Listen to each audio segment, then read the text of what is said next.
Écoutez dit. Voilà. Eiser-Bosweg. Mais par contre, waouh, c'est dingue. On reconnaît nos classiques, saison 2, épisode 7. L'Amstel Gold Race. C'est une classique qui est très jeune, elle est née en 1966 et le premier vainqueur, il est là, devant toute une lignée de vainqueurs, Jean Stablinski, le champion de France 1962. Voilà, je suis dans un endroit tout en bas de Valkenburg, là où on a de belles collections. C'est le Shimano Experience Center, qui est également le l'Amstel Gold Race Experience Center. Ça, c'est le Hollandais Gerrit Netteman. C'est le plus jeune vainqueur de l'Amstel Gold Race. C'était en 1974, il avait 23 ans. Et le plus vieux, c'est une véritable légende ici en Hollande, c'est Joop Zoetemelk, c'était en 1987. C'était sa 18e saison chez les pros, 197e victoire pour Joop Zoetemelk. C'était sa dernière victoire à Joop Zoetemelk, il y a peut-être moyen de le voir là. À 5 km de l'arrivée, il tient à peu près ce langage. Messieurs, mes compagnons d'échappée, ceci n'est pas une attaque, c'est évident. Je m'en vais tout juste rouler quelques mètres devant vous. Alors si je porte ce maillot, ce n'est pas un hasard. Hein. Ça n'a rien à voir avec Freddy Martens, dont voici le vélo. Quoique, là c'est le Flandria, le célèbre vélo de Freddy Martens, lorsqu'il est lâché dans le Cauberg par Eddy Merckx. C'est la deuxième victoire d'Eddy Merckx en 1975, sous les couleurs arc-en-ciel. Mais il portait ce maillot-ci lors de sa première victoire en 1973. Et l'histoire est sympa. Oui, en 1973, il porte les couleurs de ce fabricant de saucisses italien, Molteni, Arcore. Je pense que ça vient de Arcore en Italie. Et tout le monde veut avoir Merckx en 1973. C'est la superstar mondiale, c'est un peu le Mathieu Van Der Poel d'aujourd'hui. Sauf que l'Amstel Gold Race, c'est une course qui est encore jeune. On l'a dit, née en 1966, et ils n'ont pas les moyens de se le payer. Alors ils trouvent un deal. Écoutez, dit, tu viens rouler chez nous et on te paye si tu gagnes. 1973, il gagne avec plus de 3 minutes sur Frans Verbeek et Herman van Springel et plus de 4 minutes sur Joop Zoetemelk et Nick Kuiper. Bon, je vais faire un peu Monsieur Metteur ou plutôt Monsieur Amstel Gold Race. Maastricht est ici, la Meuse s'écoule comme ça. Là, c'est le sud du Limbourg et regardez comme c'est vallonné. L'année dernière, saison 1, je vous invite à regarder sur YouTube ou sur Facebook RTBF Sport. On a grimpé ici le Cauberg à Valkenburg et le Kuttenberg. Voilà. Et Herman Krott, réplique de sa voiture, c'est un des fondateurs de l'Amstel. Bon, nous, on va aller vers le Kruisberg et le Eiser-Bosweg. L'Amstel, c'est 33 ascensions, plus de 250 km, plus de 3000 mètres de dénivelé positif.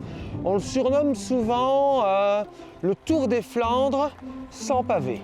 C'est la 27e ascension, il reste 39 km. Le Kruisberg, lorsqu'il démarre de là en bas, fait 800 mètres, 8,4 de moyenne. Et à partir d'ici, regardez, 9,5% de moyenne et même un pic à 17%. Ici, c'est directement dans le dur. Et ce qui est difficile dans l'Amstel Gold Race, c'est la répétition de ces monts. Ils sont courts.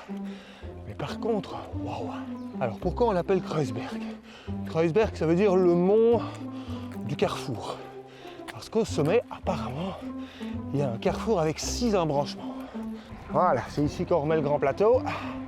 Et on arrive au fameux carrefour. Alors, 1, 2, 3, 4, 5 et 6.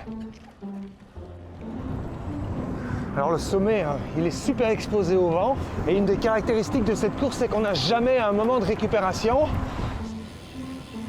Nous, on va faire une petite pause, mini, juste pour vous montrer. Ça descend, ça monte, là, l'Eiser-Bosweg, et c'est là où on va. Vous avez vu comme c'est...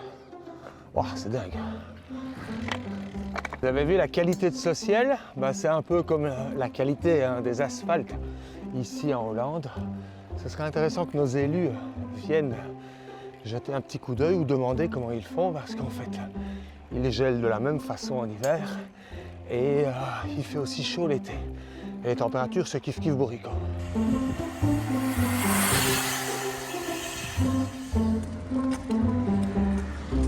Eiser-Bosweg. Is it? Ja. 900 mètres, 8,6% de moyenne et 18% maximum. Alors c'est une ascension qui est longtemps restée entre guillemets anonyme par rapport aux ascensions stars que sont le Keutenberg et le Cauberg qu'on a fait l'an dernier. C'est tout droit, ça n'arrête pas de monter et quand je regarde là tout au bout, ça a l'air d'être pire. Voilà, c'est quand on arrive à l'arbre ici, au bout de la longue ligne droite, que ça commence à vraiment monter plus fort et qu'on va aller chercher les 18%.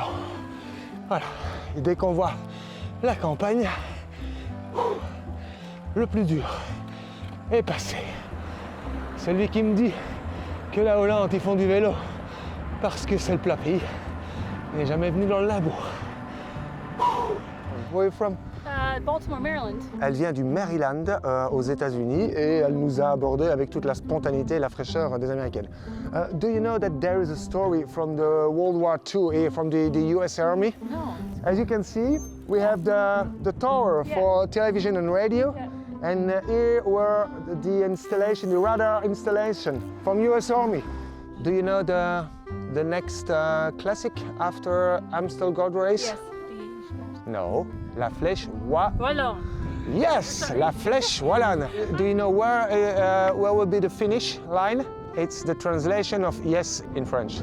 Oui. Et voilà, mur de oui. Oui, oui. Prochain rendez-vous, vous l'avez compris, c'est La Flèche Wallonne.